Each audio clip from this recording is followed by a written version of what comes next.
Hi everyone, welcome to Teen Advocacy, Mobilizing Your High School Community.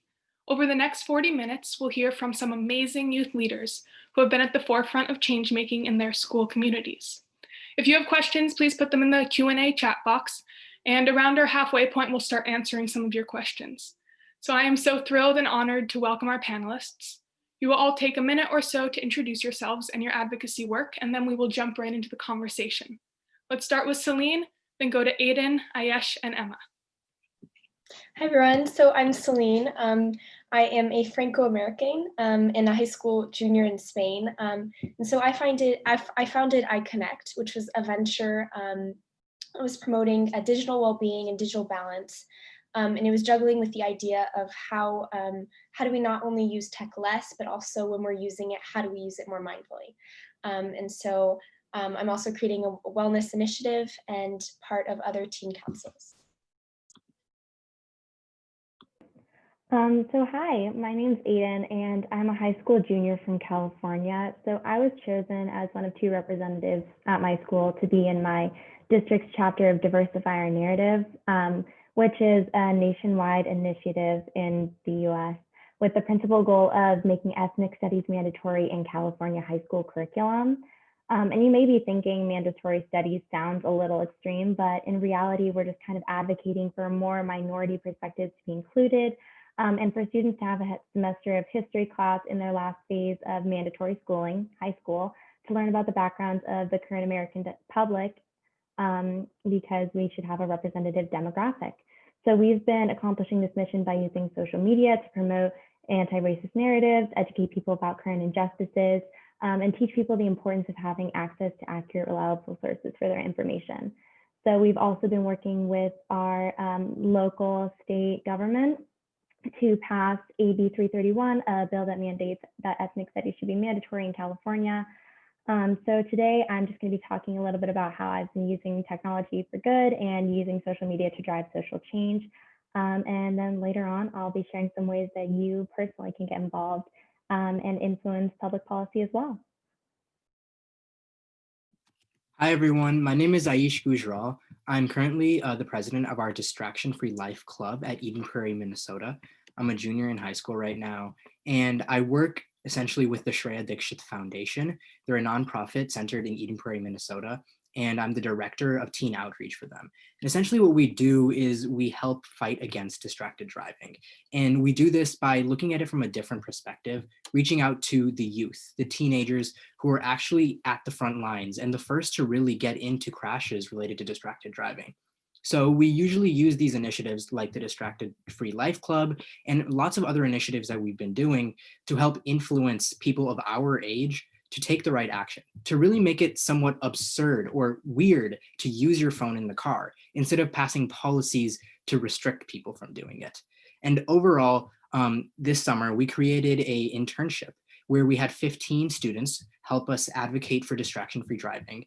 We created videos, articles, posters, and even ran an advertisement campaign all within our region. And it was actually nationally, this internship was held, that we helped influence people around us that distraction-free driving is what we need to do and how to make it very common in our society.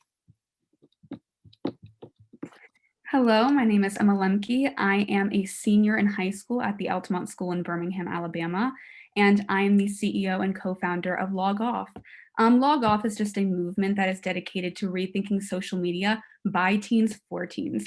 And our mission statement states that we seek to further discuss social media's effect on teenage mental health and to just find healthier ways to discuss the issue at hand, especially with adults in the equation. And we do this by using a plethora of different mediums, a podcast, a digital challenge with Rescue in India, with a blog with our 3 leadership groups with Celine as a part of, and we just seek to act as a platform for more teenagers to use their voice to stand up to change this narrative about social media addiction. And that is a little more about Log Off, and I'm very honored to be here and talking with these amazing panelists. Thank you all so much. I'm really inspired and impressed by all of your work, and I'm so looking forward to hearing more of your thoughts. I realized I forgot to introduce myself. My name is Aliza Kopans. I am a senior from right outside of Boston, and I'm a digital wellness youth activist. So, working with Campaign for Commercial Free Childhood and LookUp.live, I'm really striving to help encourage youth and adults to transition towards a human, not digital focused world. So now let's hop right into our panel with my first question. So the social dilemma in this summit focuses on the promise and the perils of technology. And all of your work is engaging a digitally oriented generation. Some of you are galvanizing movements using tech, and other of you are galvanizing movements about rethinking technology. And so I'd like to hear from all of you, what's one of the greatest challenges with your movements, and what's one strategy that's worked? Well, I can start off with this one. So one of the biggest challenges that our movement has faced is kind of getting the message out. So a lot of students want to help and they want to influence public policy, but they don't really know how. And then on the flip side, initiatives like Diversify Our Narrative are trying to get more students involved in promoting ethnic studies and promoting awareness about current injustices. So our solution has been galvanizing movements using technology, and especially in a time when most people aren't leaving their homes, digital connectivity is crucial to gaining support. So in Diversify Our Narrative, our strategy has been using social media with accounts on Instagram, Twitter, Facebook, and TikTok, as well as our website to connect with students nationwide. And we use other tech like chat form apps and Zoom to communicate with other organizers and adults like teachers, school administrators, and local politicians. I'll go next. So essentially, one of the biggest challenges, or I'd say two even, that we've been facing is one, to get people to listen to us in the first place, because there's a lot of things related to distracted driving and not using technology that we hear almost every day, and our brain just tunes out on them as soon as someone starts saying it. So what we like to do, and the way we've overcome this in general, is to approach it from a different mindset. Let's say I'm taking the idea of don't text and drive. And instead of repeating that phrase again and again, and when people just hear it, their brain completely shuts off because they know what it means and they've heard it so many times, we turn it around. For example, one statistic that we use is, did you know that in 5 seconds, traveling at 55 miles per hour, you can travel a whole football field without even your knowledge while you're looking at a text? So that's just like one way, one statistic that really impacts people. And it's crazy. You can travel a whole football field just by reading one singular text. So we try to approach it in a different mindset, in a different direction as a whole. Another thing is we try to avoid using, punishment or, to try to tell people to not do something. So instead of going with policies that restrict the use of things, that restrict the use of phone, that that force you to drive hands-free, which is a law that recently passed in Minnesota, the hands-free law, which our founder Vijay Dixit was very integral in passing. But essentially, instead of pushing people to not do something, we try to make it common to not do that in the first place. So it should be common in our society to not text and drive. And it should be very absurd if you see someone texting and driving, because that's completely out of the ordinary. So that's kind of the way we try to approach those challenges that we face, getting people to listen and also just punishing people for not doing the right thing, but instead we actually encourage doing the right thing. Yeah, and just to piggyback off of Lesh, I absolutely agree. With log off, the first reaction that we get from people is the name itself is logging off. And people are not really that receptive to that initial just grab with our title. So what we've had to do in regards to Lesh, we've done the same thing. We honestly just have to open it up to conversation. And we have to kind of address the irony of saying we are called log off and we're logging on and we're using technology. And I really believe that irony is at the center of our movement. We really like to capitalize on that conversation, and we like to use that as a point where we can just tell people, it is okay to stay on social media. It's okay because there are wonderful things that come with it, but you also have to be conscious. You have to log off, you have to reflect, and then you can regain a sense of control over your devices. So that's what log off has really had to handle, just people instantly being turned off by the irony of that statement in and of itself. And then also, I absolutely agree with Lesh again. We have to work with destigmatizing the conversation itself.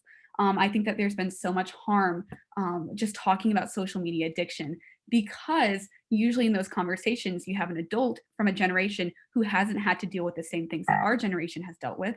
So you have a kind of generational disconnect. And we've been working through Log Off to get over that hurdle and to create more conversations that begin to destigmatize the conversation and that begin to actually foster a productive conversation out of that. Just we're having to go back and undo everything that was done, having those conversations that were a little more unproductive. Yeah, and so through I Connect, I mean, Emma, I totally agree, and Adin and Iesh, it's ironic, and there was also a generational disconnect with just having people from another generation telling you what to do. So totally agree. And then also, I think another challenge is just, I think Adin, you said this, finding a way to build awareness, and then how to change habits, because habits are not easy to change. It takes usually 30 days.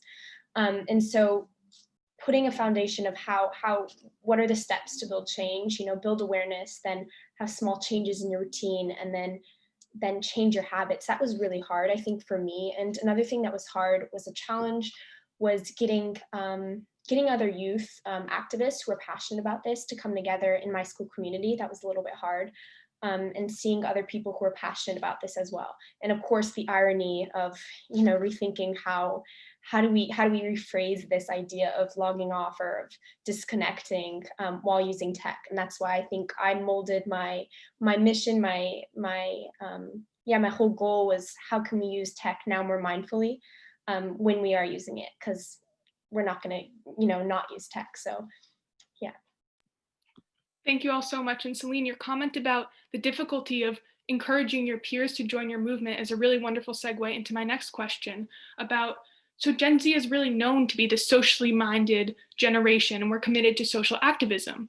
And all of you have had experience as being social activists in your school communities. And do you think the statement still holds true for the people that you see around yourself? Do you feel like Gen Z can still, in this digital wellness field, in this in your work, Adin, of getting curriculum change, do you feel that Gen Z is still this really socially minded population? And maybe Adin, if you want to start off with this one, because you pull a different perspective, that'd be wonderful. Yeah, so I think that definitely, I think that that statement is still applicable, because if anything, these movements have amplified our call to action. And in politics today, we see our lives and like our rights being determined by older generations who are making legislation for younger generations that don't really get to have a voice. And additionally, some of these politicians are kind of like subjected to like perpetuated stereotypes and like older views that we don't really believe in anymore. So every generation likes to think that they were more progressive than the last, more involved in politics. And you can take, for example, like the anti-war movement in the 1960s. But thanks to the platform given by social media, it's now easier than ever to not only have your voice heard, but also share information and promote constructive discourse. So I think that even though Gen Z has experienced like galvanizing movements in our school communities, our social mindedness and our commitment to social activism are only strengthened by them. And now more than ever, we have the most resources to actually enact change. Thank you so much, Adin. And let's hear from one other person on this question. Celine, go ahead. Yeah, no, thank you for this question, Liza. I think it's important. Yeah, I think Gen Z, I mean, especially Gen Z, they are socially minded and committed to social activism. I think everyone is kind of seeing what's going on in the real world. And so we're such a technological based generation with internet, phones, this whole summit. And so we're so interconnected through our phones with each other. So I think the phenomenon of tech has really helped our generation see what's going on worldwide. So much is going on politically. We see injustices, environmental disasters, immigrant children without parents. So everything is going on. And so I think our generation Z is really leveraging social media and other forms to be socially active. And of course, totally agree with Adin. This is other generations have done that as well, but this is really unique to how we have leveraged social media. So Wonderful. Thank you both. And for me, there's something that's really intimidating and sort of scary about bringing my work to my high school peers. So people that I know. And I think it's a little easier when there's some anonymousness about it. But it's hard when I'm turning to people that I know with my own voice. And so there's also this great power in youth-led movements. So I would love to hear how you've developed this confidence and courage to turn to your school communities, and then how you've engaged your peers and classmates to join you in this work. So Emma, if you'd like to go first. Absolutely. And I think that's a wonderful question. And I didn't really understand the validity of that statement until I got into the field. So when I entered, I had the idea for log off in ninth grade. And the first thing that my teacher who I presented it to said to me is, are you willing to like lose friends and to have to fight tooth and nail to get people to join? I now see the validity in that statement. I understand now that it is really hard to get people to be as passionate as me about digital safety in my community. But I have learned that exactly what everyone else has stated, if you can phrase it in the right way, then you can get your point across. And I think that, one thing that algorithms don't have, I think about it as ethos, logos, pathos, they don't really have that emotional appeal. So humans, we can talk to each other and we can convince each other and we can try to at least, force each other to see the truth in the matter with social media when an algorithm is just going to manipulate you. So I think that, there has been some trial and error, and I think everyone can probably voice that too with getting people to join and having that backlash. But I think the more that I pushed in my individual community within Altamont and Birmingham, the more that they could actually see how big the issue was. And the social dilemma perfectly catalyzed more people to come and speak with me about the issue, because I think it also provided like a digital platform and a digital medium for people to actually interact with social media's and like social media's negative effect on them, and they could see it in a way, and it was easier for them to then understand that what I was saying for a while, there's actually some truth to it. But it's been a hard journey. But I think that as we continue with our generation and Gen Z, the more consciousness that we gain and the more wonderful people like all these panelists that we have, the better it's going to be, and the more people will begin to listen to us. Thank you, Emma. And Iesh, I was wondering if you could follow up on this because you talked about the importance of kind of reshaping this narrative. And so when you started working with Distraction Free, was it a challenge in your communities, and did you face the same thing that Emma did? And I think the fact that Emma, your teacher, said, "Are you ready to lose friends over this?" That's a little eye-opening and scary too. And so I asked, did you have a similar experience with that? Yeah, most definitely. And I think that's a common trend among a lot of these movements, that it's hard to get people involved. And one of the ways we found has been really beneficial is if somebody doesn't really grasp the gravity of an issue, you can approach it differently by trying to provide them with an opportunity. So one way we've done this through our Distraction Free Life Club at our high school is by first providing them with opportunities. So we have incentives like you can go to driver's ed school for free if you can achieve one of our scholarships and get involved with us. 95% of our participants in our club have 50 plus volunteer hours. And that's a big incentive for people to first get involved. And it's not really to, it's not like malintended or anything, but really it's providing them with an opportunity to first listen to us and get into the idea of what we're doing, distracted driving, and the gravity of the issue. And then as they continue over time, they really start to warm up to what the big issue is and how you can really effectively advertise and promote awareness about the issue. So that's one of the ways that we've, helped people get involved with us.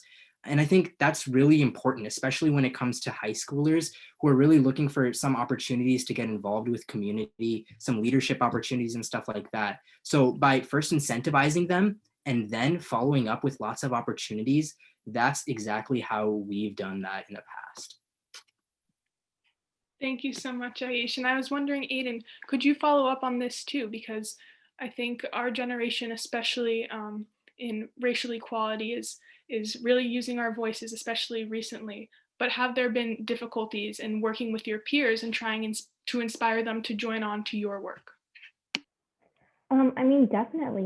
The thing that most kids want is they want to be able to like fit in, and they want to be, if they're like going for like a movement, they don't want to feel like they're the black sheep. They don't want to feel like they're being ostracized from everyone else just because they're trying to make a change in our like public policy. So by kind of changing, we've been trying to add ethnic studies to the high school curriculum itself. So by changing the whole system, you're effectively making it that this is the new norm. Like by supporting ethnic studies, by promoting racial equality, you're not going against the flow, you're with everyone else. So just kind of making it like everyone else has been saying, like socially acceptable, you kind of make it seem less of a leap for other people to join in. You're trying to make it as easy as possible for other people to get involved. And I think that's been one of the things that has led to the success of Diversify Our Narrative. Like we've had over 67,000 signatures on our petition. That's largely because, I mean, we've just tried to like make it as easy as possible. So we use social media and we're trying to make it seem like a bigger, larger movement. So, yeah. Thank you so much. And I really love this idea that all of you have been touching about making your work just the new norm. And then people don't have to feel awkward or uncomfortable joining in what you're doing because it's what everyone else is doing. And so sort of using the bandwagon to create positive change. And Celine, you've brought iConnect to your school community. And so you've also had this firsthand experience of turning to your peers with an idea that currently is a little bit out of the norm. And so what challenges and opportunities has that presented for you? Yeah, I mean, to answer your first question, I think for me, I actually failed at at finding people who are passionate, just like me. I was in a really small school, and so it was hard, but that was really not an excuse to not, reach out further to find other teams. So I definitely learned from that failure. And so it was because of that learning that I've actually emphasized other alliances and found impact on a larger scale and a more global scale about this issue of phone dependency in teenagers. And so I think that actually had bigger and more sustainable impact. And so also I think we mentioned this before, but the importance of having peers start and lead movements just in schools is so uplifting and so motivating. And Aliza, I want to touch on what you said is, you also in yourself, not only do you need peers who are passionate about this issue as well, but you also need to trust yourself and have confidence and discipline that what you're doing is really important and can create change. So I definitely learned that this year. Thank you so much, Celine. And so now I'm going to sort of twist this question. Have you worked with adults in your movements? Because I think as a youth, we have these wonderful ideas and sometimes people don't take us seriously. And so how have you found adult allies and how can adults help with these initiatives? I can go first on this one. I think for our movement in distracted driving, adults have been really integral part of what we've been doing. The person, my mentor, Vijay Dixit, he's the founder and CEO of the Shreya Dixit Foundation, and he's been really integral in what we've been doing as a whole and providing us with a lot of these opportunities. We also have a lot of other adults who are part of our board that help us, throughout the year in all the events and things that we've done. And I'll list out a few of the things that we've done, and a lot of them are primarily possible because of the adults that are involved with us. One is, we host the Raksha Walk. This is a 5K walk, and a 5K run and a vigil that is hosted every year in Eden Prairie against distracted driving. And essentially, what happens is we have this 5K, we have this pledge that people take against distracted driving. And overall, it's a really popular event, but it's only possible because of the adults who are involved in our work. On top of that, we also have a distraction-free life calendar and a distraction-free life podcast. And both of these have adults getting involved with us. The calendar memorializes lots of families who've had accidents related to distracted driving. And the podcast involves lots of leaders. Our most recent episode was with Matthew Langer, the Chief of State Patrol in Minnesota. And, he's been also very important to our movement as a whole. We also, if you've ever heard about it, the Lifesaver app, we've been involved in creating that with one of our developers, Ted Chen. And this is one of the few very important apps related to distracted driving. And a lot of these issues are only possible because of the adults that are involved with us. So they're the ones who provide us with these opportunities that we then forward on to the students to help push forward with the movement. Because when you hear it from a student, then you take it as more important and more valued, because it's different than hearing it from an adult who you most likely will hear such ideas from in the first place.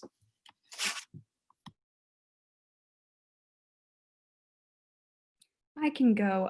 I've had a similar and slightly different experience. Of course, I created Log Off with the idea for it in ninth grade, and eventually it materialized in 12th grade, so during quarantine in July. But the main thing that I wanted to do with it is I wanted it to uplift youth voices as much as possible. And I wanted to allow it to become this kind of platform where youth voices were uplifted and then adults could come and gain insight from the teenagers and from some millennials. We range from ninth grade to about seniors in college. And of course, there have been so many things that we have needed to have adults in the ring to like discuss. So we have our podcast and we have a ton of guest stars on there, and we have a lineup, and they're almost all adults. Because at a certain point, I think we all need to understand, of course, we're teens and we want our voices to be heard, but also there are older people who have more experience and they have more credibility behind their words because they have been in the industry for longer. And I think that we've made a ton of connections. We've talked with a ton of adults, but in my experience, it has been quite frankly just not alarming, but really beautiful to see how many adults will talk with us as if we are adults too. Almost all of our teen leadership members will jump into conversations with adults, and they talk with us in the most respectful manner. They never condescend down. And I really think that's the nature of the industry we're in. And that's one of the reasons why I love being in it so much, because the digital wellness space is so inclusive to anyone who wants to help remedy the issue. So within Log Off in specifics, like in particular, I really believe that adults are very important to the conversation, but it's a very equal relationship and symbiotic relationship between the two. Thank you so much. It's really wonderful to hear. And I think this is the premise of LookUp too, is that we sort of get the best of both worlds. And we're living through this era of immense digital just connectivity 24/7. And so adults get to draw from our experiences, and we can use our voice, and with the help of adults, amplify our voices. And so just a reminder to the audience, thank you so much for joining us. And if you have any questions, feel free to put it in the Q&A box and we will choose a few to answer. So my next question is regarding COVID, because I'd be remiss to look over that. So our world is pretty drastically different than it has been in the past, and 7 months ago, I don't think any of us would have imagined being where we are today. And so in an era of where it's essentially unsafe to engage with many parts of the non-digital world, how have you managed to forge ahead with your ventures? And Adin, let's hear from you first, and then maybe Celine.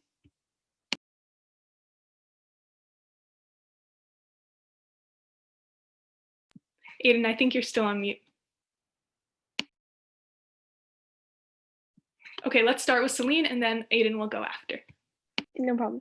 So, I mean, just to say before, I think in every crisis there is an opportunity. Kind of hard to say that now, but and so my opportunity that I kind of saw this year was that, even though Zoom became more important than ever, and then more people realized that they needed real connection in well-being, so versus isolation. So this need for connection was really obvious, and so I think that was just an amazing opportunity during COVID, seeing that tech fatigue became more and more obvious and apparent, and real human connection was really needed, especially physical connection. So I mean, one example that I did was Emma and I are creating a wellness initiative, and so it really points out that we really need to explore more of our true selves, of others, of nature as well. So that's a wellness initiative, and so that's how I've kind of created this COVID situation and forged it into an opportunity that can have positive impact, and it's kind of around wellness and digital tech balance. So that's what I did. Yeah.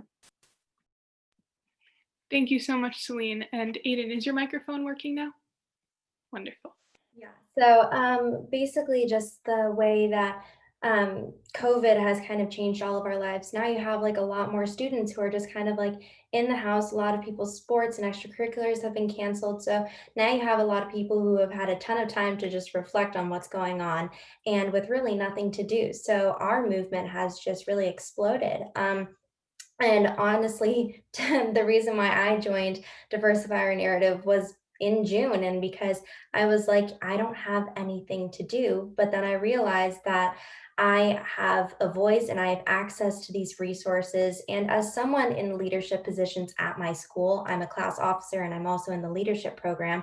I have the platform and ability to kind of share this information with others and try to promote change and help change our education system so that it's more equitable. So that was really the reason why I joined. And especially because everything is virtual, really, as long as you have a computer and internet access, you can connect to everything. So all of our meetings are held on Zoom. We use apps just to chat. And then all of our kind of like outreach is on social media. So basically, just being able to have more access to more opportunities and be able to share and broadcast on a larger platform with more people listening has been actually helpful, even though COVID is obviously not good. It has benefited our initiative.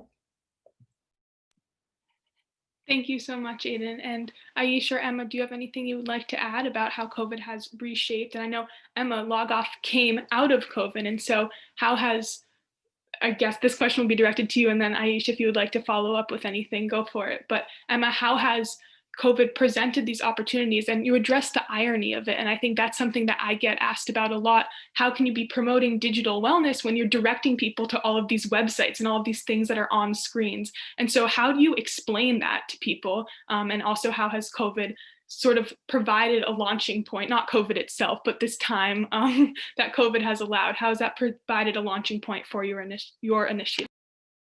Great question. I will answer the first part first, but COVID, I talked with Susan, who's running this, about this question. And it all goes back to the fact that Tristan Harris perfectly said it at the Wisdom 2.0 Q&A. He said, the social dilemma would not have made the impact that it did without COVID. This entire industry would not be thriving like it is now without COVID. And of course, I agree with Celine, during a crisis, in order to get through, you really have to look at the positive attributes that come out of it. And one of them was exactly what Adin said. I was sitting there, I had this project, and I started researching because I love researching, and I found how monstrous the issue was at hand. And I instantly knew that I had to begin at that very moment. So in June, we started creating the entire website. We launched in July. And honestly, without COVID, we would not have seen this exponential growth that we have gained. We have been able to reach out, and I've talked with Celine, and of course we're doing our mindfulness side of the website, and we're getting to have the opportunity to expand, and we're in over 11 different countries.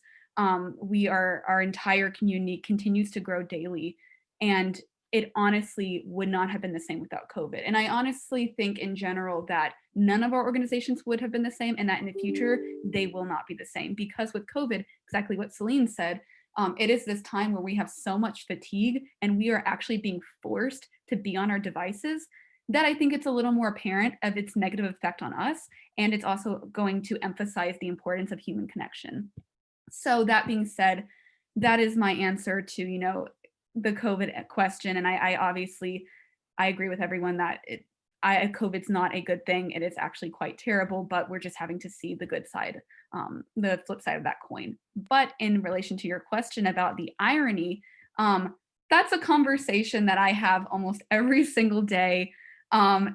It's not a pleasant one at first, because people usually are very quickly turned off.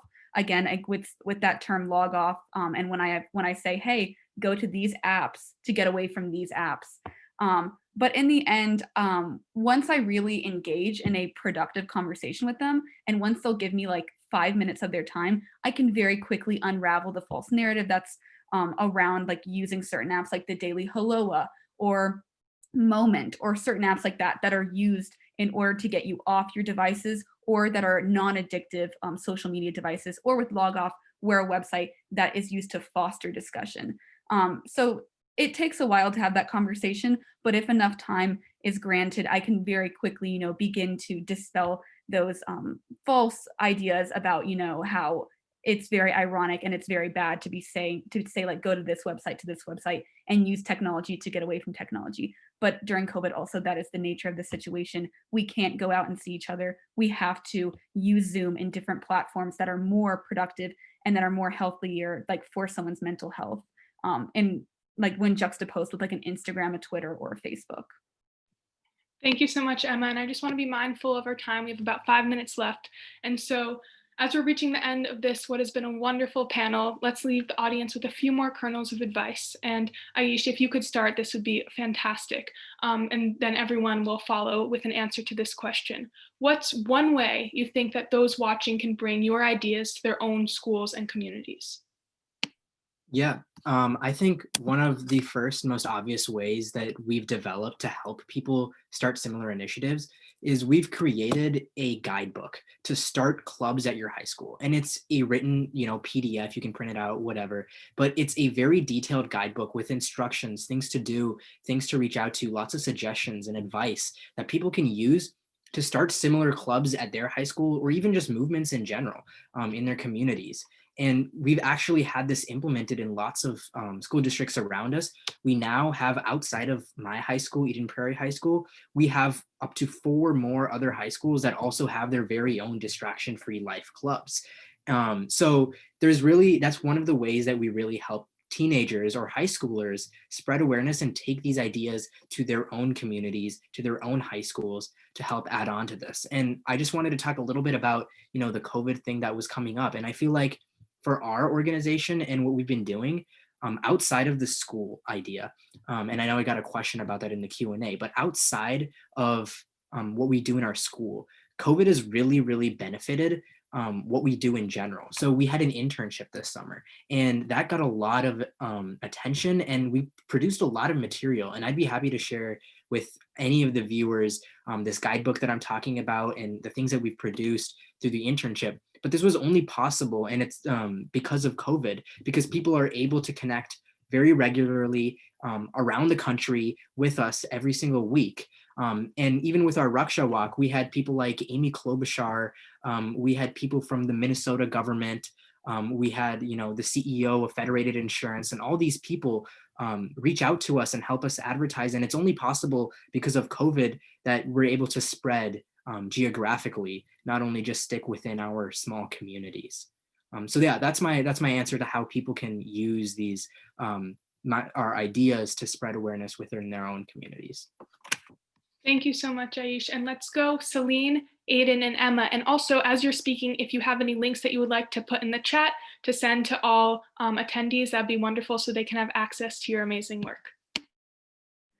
Yeah, I think that's just such a great question, because this is what this summit's about. How can we, from here, we know what the problem is, how can we create change? So I think it's important to know that there are really 3 baselines. It usually I would define this as three ways to bring ideas to your own schools. So one is starting with yourself. Do one thing you care about and like to do differently, something you're passionate about that you can see in the future maybe expand. And then second would be to try something, see it as an experiment. So do something you actually care about and then learn from what works and what doesn't. And then another one is finally finding just one person at least who might also care, and then doing it together, trying again after any failures or achievements. So learning from your mistakes. And then I also think something that I've totally learned this year was the importance of creating alliances and partnerships. So definitely don't underrate the power of organizations that are already built. So definitely find alliances, partnerships from other organizations that are passionate about an issue that you care about as well. So I think it's important at building that network and finding others in your community who are interested in joining you, or building off that same passion. Just to be really speak briefly. So, I mean, obviously, you want to be able to use social media as a platform to just kind of share like current events, but also more specifically, like if you want to get involved in your school community, like with your local administrators, I recommend if you have any courses that are available, like leadership classes, you should try to take those. And then also most school board, district boards have public meetings. And if you want to learn just more about what your school is doing at the source, and if you want to recommend things, I recommend going to those. And then also just simply contact with your school, because I mean, your school administration is supposed to represent you, the student. And if you have any issues, suggestions, comments, then I recommend that you reach out to them specifically. And if you would like a format to like petition to like your school administration, you can see that at diversifyournarrative.com. I'll put that in the chat as well. But just remember, be respectful, obviously, because they are your school, but really just get started and don't worry about like kind of putting yourself out there, because really that's all it takes to spark change in your community and see the change that you want to put out in the world. Yeah, and just to echo everything they said really briefly, I agree with all of them. I would just say to people that want to create a movement, you have to learn to be comfortable with speaking up and speaking out. And you have to know that failure is inevitable. And those are basically just, it's echoing everything that they've said, but I agree with everything that they have said about creating a movement in your school. Thank you to all the panelists and all the audience for joining us. This was wonderful, and I'm so glad we got to hear a little bit of your wisdom. Thank you all. Thank you, guys. Thank you.